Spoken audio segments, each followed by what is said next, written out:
The race to 5G is on, and the battle for talent is getting fierce. Welcome to 5G Talent Talk with Carrie Charles, a podcast dedicated to helping you face the future workforce head on.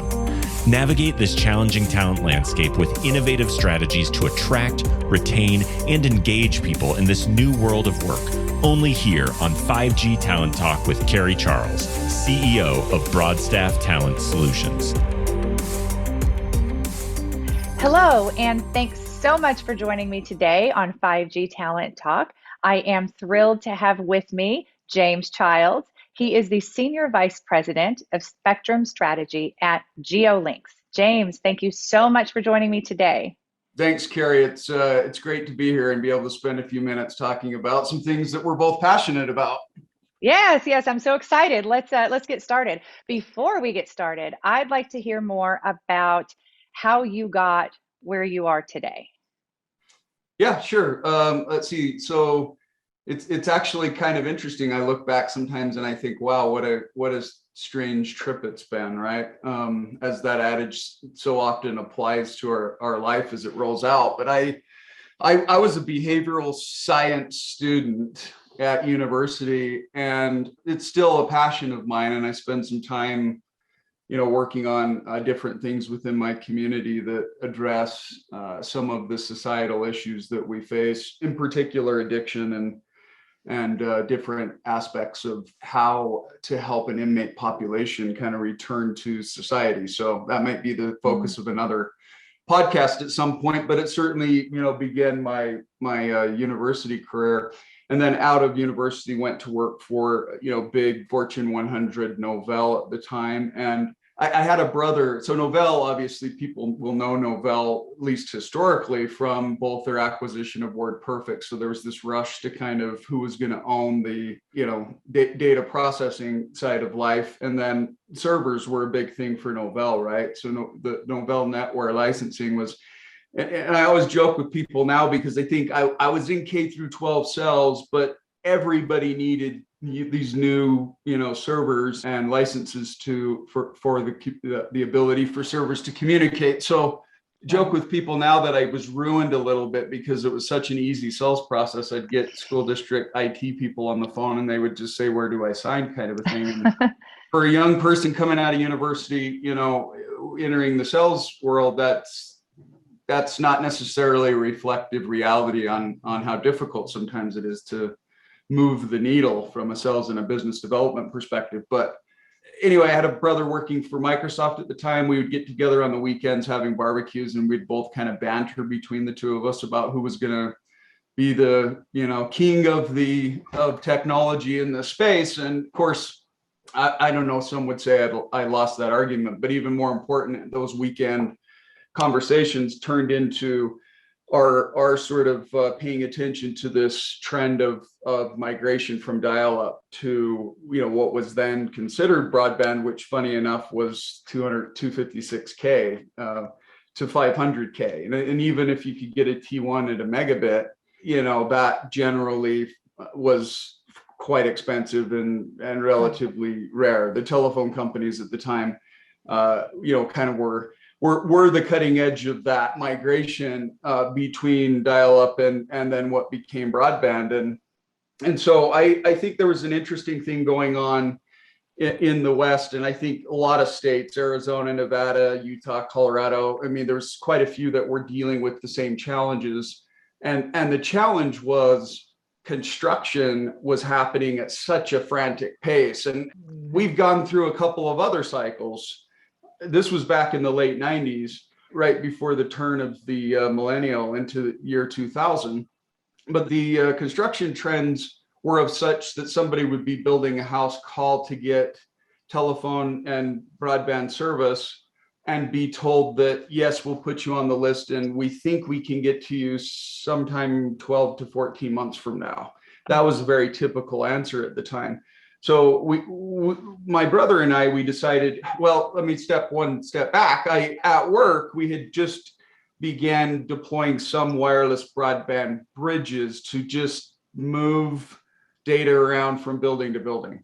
So I started to become familiar with how that process was working. And these were early Cisco work group bridges. And so part of those weekend conversations, I said to him, well, look, you guys have a T1 down at your clubhouse for the business and the property that he owned. Would they let you put some equipment on the roof? And honestly, that one question that we sent him on the errand to go ask, then started really what then became an ISP here in the state of Utah, known as Lightlink. And we ran that from about 2000 to 2004. And it really was a weekend project for a while, where we connected him, and then a neighbor heard about it, and then that neighbor. And it was just almost a wildfire type experience, because everybody needed it and everybody wanted to get off of dial up, and there were very few choices to be able to do that. And wireless, certainly moving around wireless in the way that we call, wireless ISPs today, there wasn't really a definition of a business like that at the time. We're part of sort of the first club of people that created one of the first wireless ISPs in the country. And that really became a theme for my career. So wow. So talk about GeoLinks. Who do you serve? Just give us a little more color there, and also your role at GeoLinks.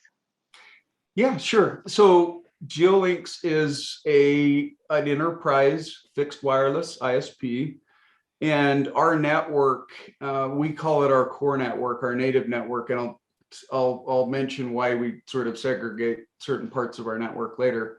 But that native network, which was founded by Skylar Ditchfield and Ryan Houff, stretches now from 50 miles north of the San Francisco Bay Area all the way down to nearly the Mexican border, and services a lot of different businesses, both primary and redundant connectivity, as well as disaster preparedness, and also a lot of anchor institutions. And in the last few years, I've only been a part of the business since May, but in the last few years, the business has really, year over year, grown tremendously. It's been an Inc. 5000 fastest growing company. I believe this conclusion will be the fourth year. So they're growing not only in revenue, but also their participation in the broadband ecosystem in the state of California, including, trying to solve real problems, right? And this is what I've always been energized about and appreciated and respected about the DNA and the heritage of the company, was where people were saying no, that it was impossible to get, faster data to certain areas. And you would say, like, people think about California, you think about San Francisco and Los Angeles and all these big kind of metro areas that people know about, but California has a lot of rural areas where there is not a lot of wired infrastructure. And it's also a massive state, so maybe that isn't too surprising. But GeoLinks is truly in the business of solving problems today. They support the remote camera installations for the alert wildfire projects.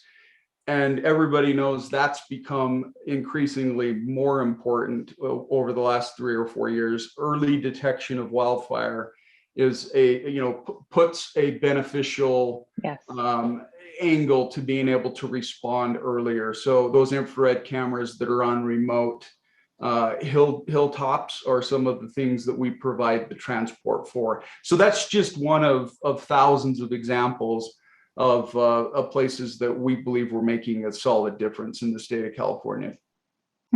So what excites you about your current role? Maybe some cool things that you're working on. What excites you about the future of our industry?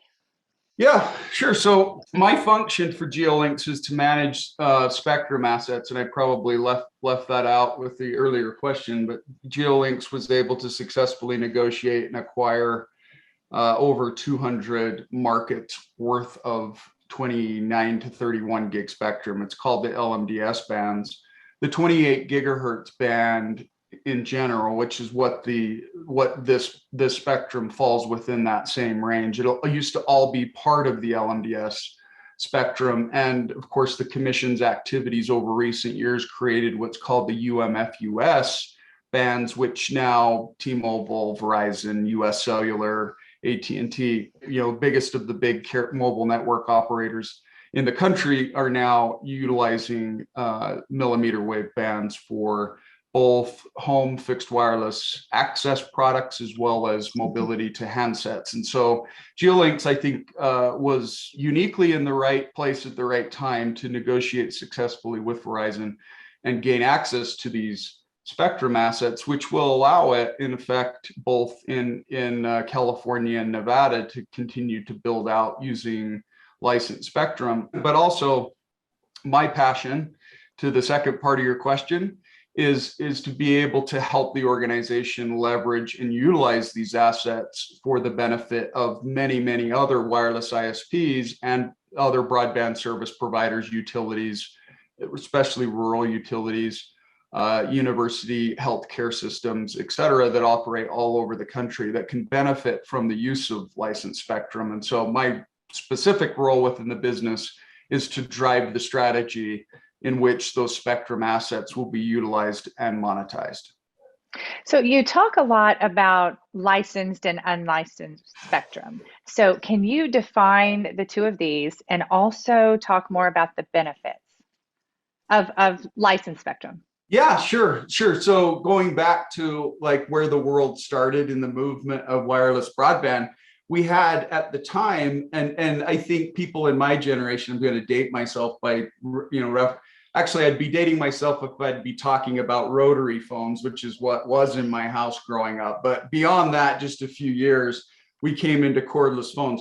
Those cordless phones were typically using 900 megahertz, and 900 megahertz was part of an unlicensed segment of spectrum. And it still is. There's still IoT networks that are using 900 megahertz. And I'm sure there are some cordless phones somewhere still running on 900 megahertz as well. But at the time you had 900 megahertz and then you had 2.4 gigahertz.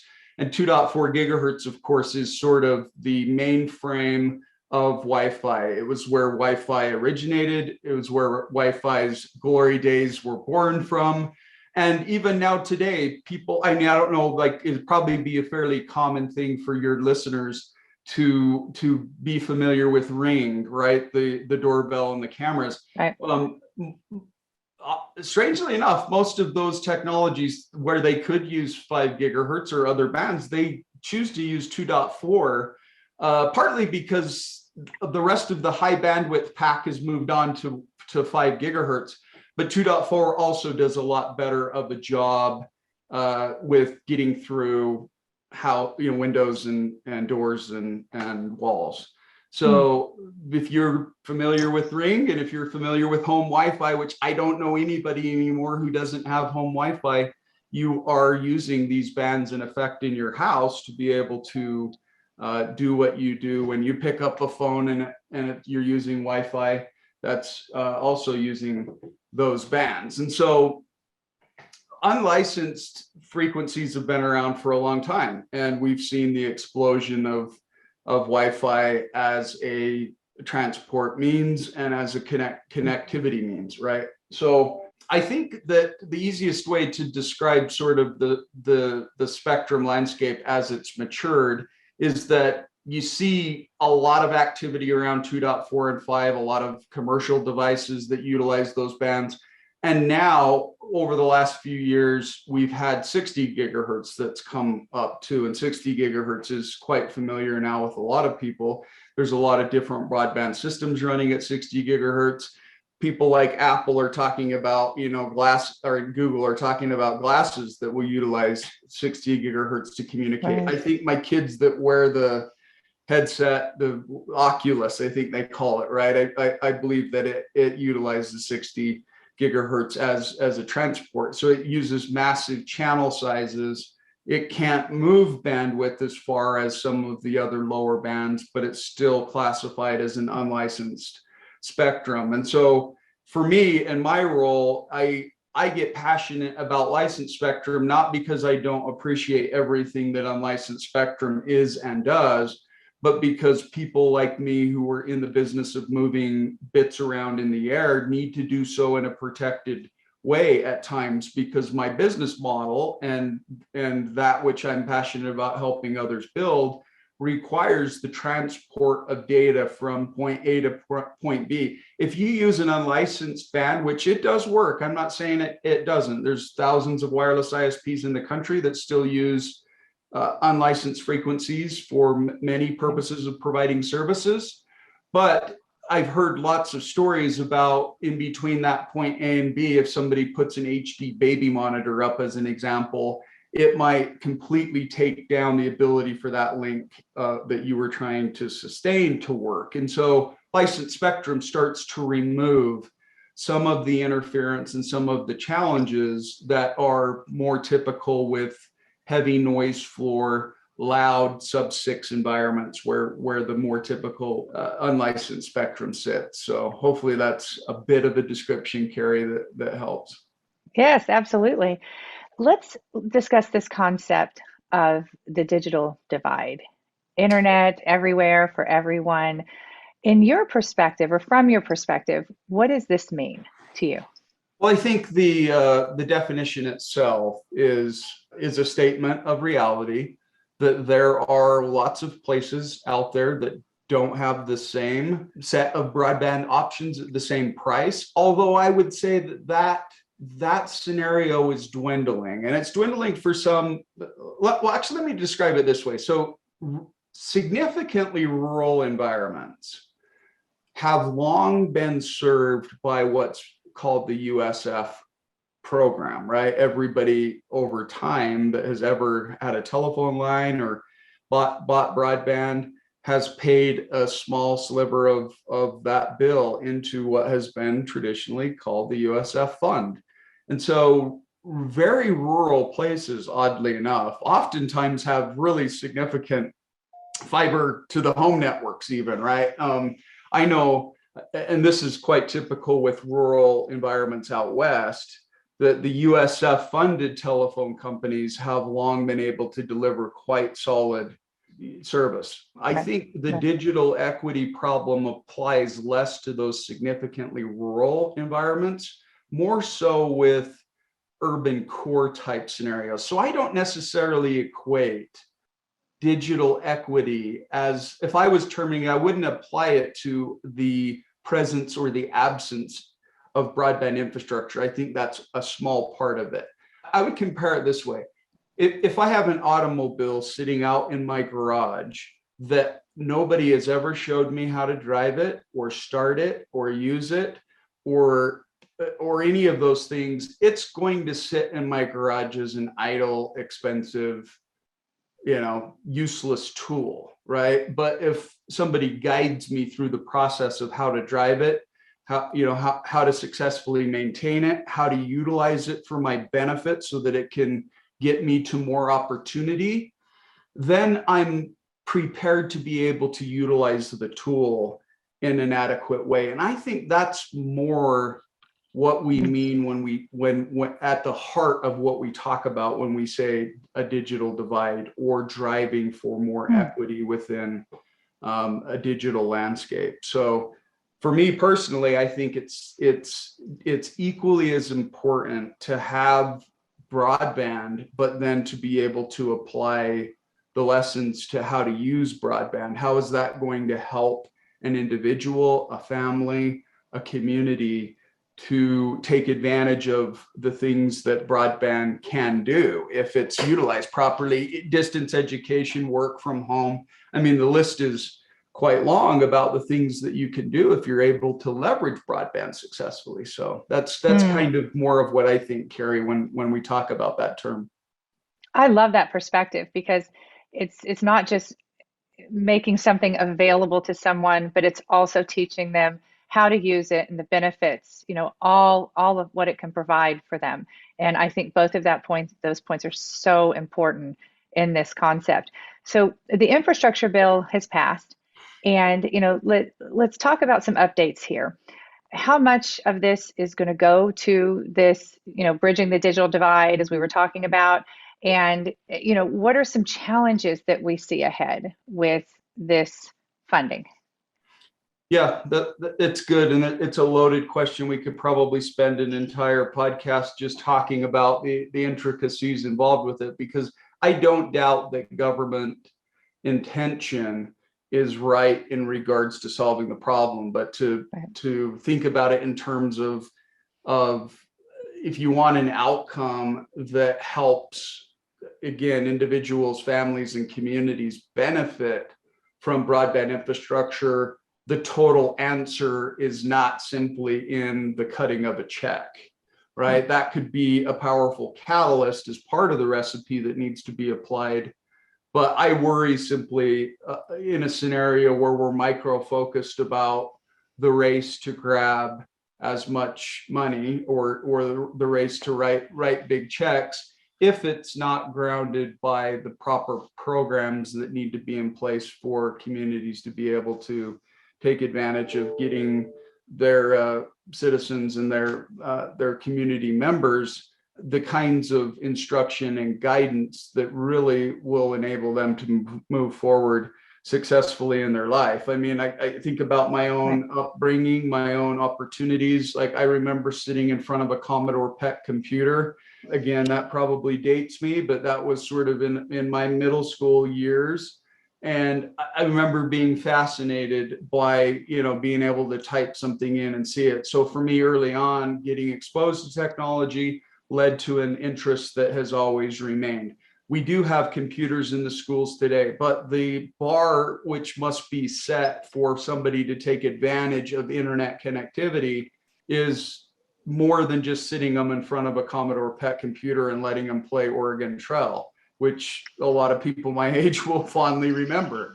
Now I think it's the schools and the community need to rally around to make these kinds of programs successful. Because the other example I would give is that I think 22 states, something like that, today don't have broadband committees, broadband offices. So if you have a whole bunch of money coming in that needs to be applied to the right problems on each state and county level, without sort of those kinds of teams in place that have been evaluating that states or that regional geography's problems for, I would say, years. And clearly you're not going to have that in 22 states. If they do put those teams together very quickly, hopefully they can pull from anchor institutions, service providers, people that truly on the ground understand those local problems. And honestly, if I was in charge of any of that on a state level, that's how I would find my committee. That's how I would assemble that. And I think that's extremely important to the responsible use of this, these remarkable amounts of money in order to make sure that projects really, truly do deliver on their promise. And also another way to make sure that projects deliver on their promises is to have the right people. And this is, we're in the middle of a workforce crisis in our industry, and there's just simply not enough people, not enough skilled labor. And, it is a concern for every business leader, I think everyone right now in any industry. So are you having challenges with finding talent at GeoLinks right now? Yeah, I think it's a challenge. I mean, it's not necessarily in my daily set of activities to worry about, but as a member of that executive team, I certainly am well aware of the open requisitions for different positions, all the way from customer service to infrastructure implementation to technical support. There's a wide set of roles that are required to make an ISP run effectively. Thankfully, we've been blessed to this point to have pretty good people across our middle management, but the company is growing so fast in part because of recent federal subsidy wins. And that was the comment I was aiming to circle back to, the differences between our core network and what we're calling, our expansion markets are funded by some federal subsidy programs, including the CAF2 program and RDOF. And so with $300+ million of subsidies on its way into our business, we're significantly challenged with what it will take in order to effectively be able to build within the timeframes that are required. Now, I'd say significantly challenged. We've been great about being able to exceed the construction requirements on the CAF2 program so far, but soon with RDOF, we expect here at the start of the year to begin funding. Then we'll have multiple new projects on new fronts to be coordinating construction for, and we will leverage, of course, different contractors so that we can build faster, because we definitely want to get the network out and built into the hands and making it usable to the people that those monies were intended to serve. So our answer, Carrie, is to lean on some growth internally, of course, but then also try to find contractors. But that, I think, highlights the problem, because many of them that operate great business units, I'm thinking of Tilson and T3, and there's multiple. If I tried to give you that entire list, I would be keeping somebody off.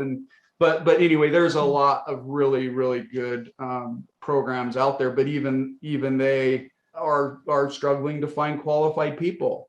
It's not just people, it's qualified people. It's people that are trained, that understand how to install fiber, that understand how to install wireless, or that are qualified to be on roofs or on towers. There's a big process of getting an individual both trained and able to perform those core field infrastructure functions, not just something you can study, your senior year of high school and be ready to be cinched up and climbing a tower. You have to have more specialized training, and it is a challenge. Right. And training is the key. That's the word. And I think, the companies that you've mentioned and the ones that you didn't mention, I think they all do have very strong training programs, and that they are faring better in this crisis, this workforce crisis.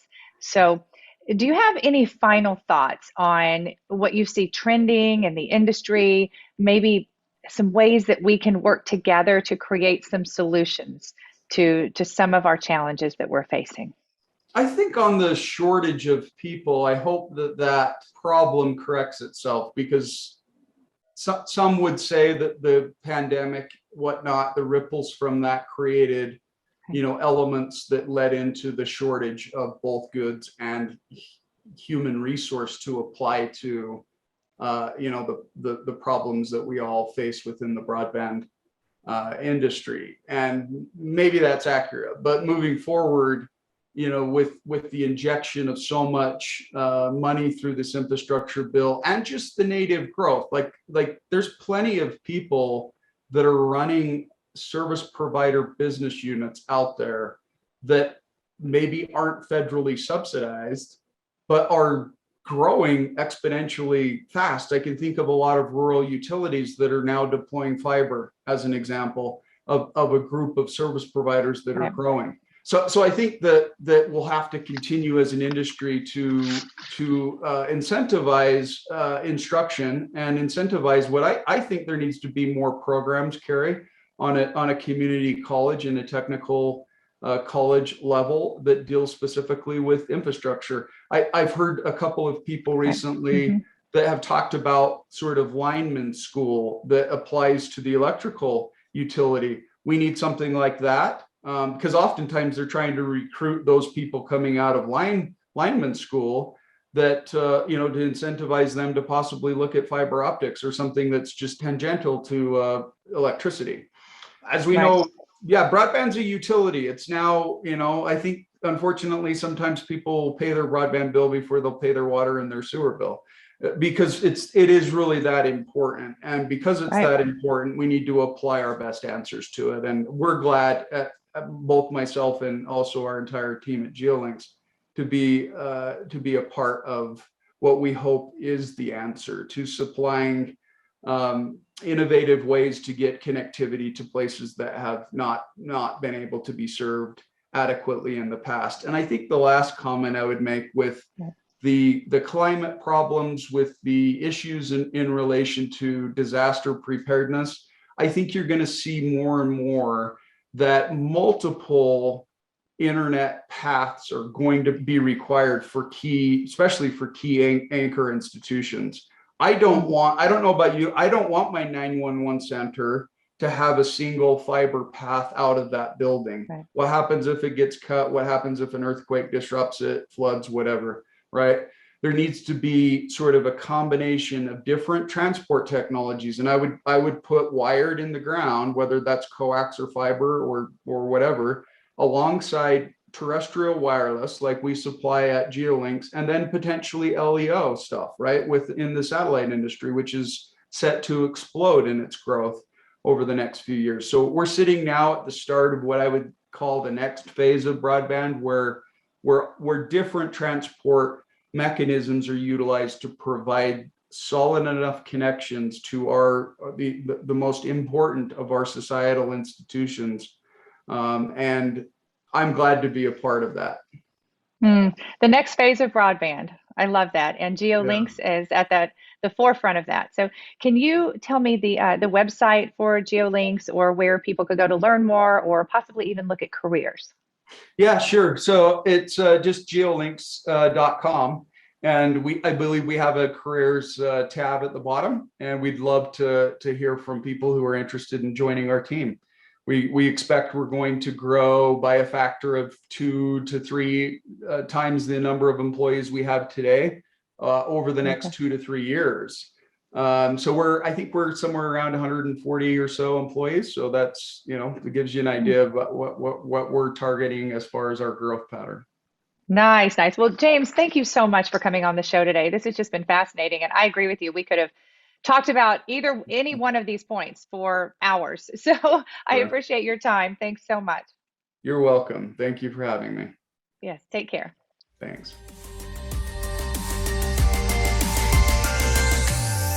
Thank you for listening to another informative episode of 5G Talent Talk, brought to you by RCR Wireless News, Telecom Careers, and Broadstaff Talent Solutions.